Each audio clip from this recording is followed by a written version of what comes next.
Actually దీనిపైన మనం మాట్లాడాల్సింది, కానీ మనకి ఏ న్యూస్ ఛానల్ కూడా సరిగ్గా ఇన్ఫర్మేషన్ లేదు. ఎందుకంటే ఏ ఒక్క న్యూస్ ఛానల్, ఏ ఒక్క న్యూస్ పేపర్ కూడా దీని గురించి కవర్ చేయలేదు.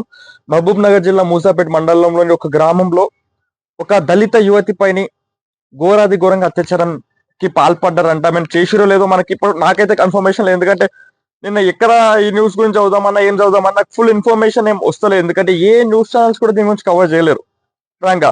సో ఇప్పుడు నేను న్యూస్ పేపర్స్ చదువుతున్నప్పుడు వెలుగు న్యూస్ పేపర్ లో చూసా, మహబూబ్ నగర్ జిల్లాలోని మూసాపేట్ గ్రామంలో ఒక దళిత యువతి పైన సర్పంచ్ ఎలక్షన్స్ అయిపోయినాక సర్పంచ్ సంబురాల్లో కొంతమంది యువకుడు, వెనుక ఒక యువకుడు అమ్మాయిని మాట్లాడడం దాన్ని పిలిచి తను ఇంకా తన ముగ్గురు ఫ్రెండ్స్ తో కలిసి ఆ అమ్మాయి పైన ఘోరమైన గ్యాంగ్ రేప్ అత్యాచారానికి పాల్పడ్డారని తెలుస్తుంది. సో దాని వల్ల ఆమె హెవీ బ్లీడింగ్ అయిపోయి అమ్మాయి చనిపోయింది కూడా. కానీ ఇప్పటి వరకు ఏ ఒక్క నాయకుడు అయినా, ఏ ఒక్క వ్యక్తి అయినా దాని గురించి ప్రశ్నించడానికి, దాని గురించి మాట్లాడడానికి ముందుకు వస్తలే. ఇప్పుడు రేవంత్ రెడ్డి కేటీఆర్ ని తిట్టుడు, కేటీఆర్ రేవంత్ రెడ్డిని తిట్టుడు, బీజేపీ కాంగ్రెస్ మీద దుమ్ము పోసుడు, కాంగ్రెస్ బీజేపీ దుమ్ము పోసుడు తప్ప ఏ ఒక్కరు కూడా ఇట్లా ఒక యువతికి ఇట్లా అయింది, తెలంగాణలో ఇట్లా అయింది అని ఏ ఒక్క రాజకీయ నాయకుడు మాట్లాడలేడు, ఏ ఒక్క న్యూస్ ఛానల్ మాట్లాడే, ఏ ఒక్క న్యూస్ పేపర్ గురించి రాయలేదు.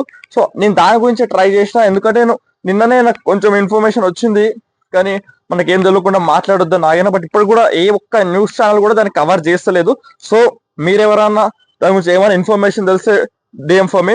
And at the same time రాజకీయ నాయకులు వాళ్ళ సొంత ప్రయోజనాల కోసం తప్ప వీళ్ళ కోసం పట్టించుకోరు. మెయిన్ గా ఈ పేద ప్రజలు, దళితుల కోసం అస్సలు పట్టించుకోరు అని ఇది ఒక ప్రూఫ్. ఇది ఆ అమ్మాయి ఒక 22 సంవత్సరాల అమ్మాయి, ఆమెకు 4 కలిసి రేప్ చేసి ఆమెను చంపేస్తే ఏ ఒక్కరు మాట్లాడతలేదు ఈరోజు. ఏ ఒక్కరు మాట్లాడతలే. I saw some police man when there and they doing investigation on that. Okay, that's fine. But రాజకీయ నాయకులు కూడా మాట్లాడాలి కదా. ఇప్పుడు ఆపోజిషన్ లో ఉన్న కేటీఆర్ అయినా, కేసీఆర్ అయినా, బీజేపీ నాయకులు అయినా క్వశ్చన్ చేస్తే గవర్నమెంట్ పైన ఖచ్చితంగా ఒత్తిడి వస్తుంది, అమ్మాయికి న్యాయం జరుగుతుంది కదా. అపోజిషన్స్ మీరు మీ సంబురాల్లో మీరున్నారు.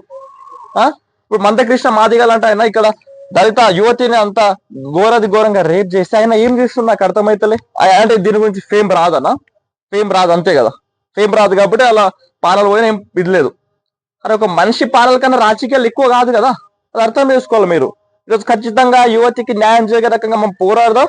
మీ గురించి మీకు ఎవరికా అమ్మాయి గురించి ఇన్ఫర్మేషన్ తెలిసినా, మ్యాటర్ మొత్తం నాకు ఎవరికి తెలిసినా కొంచెం డిఎం చేయండి, మాట్లాడదాం ఖచ్చితంగా.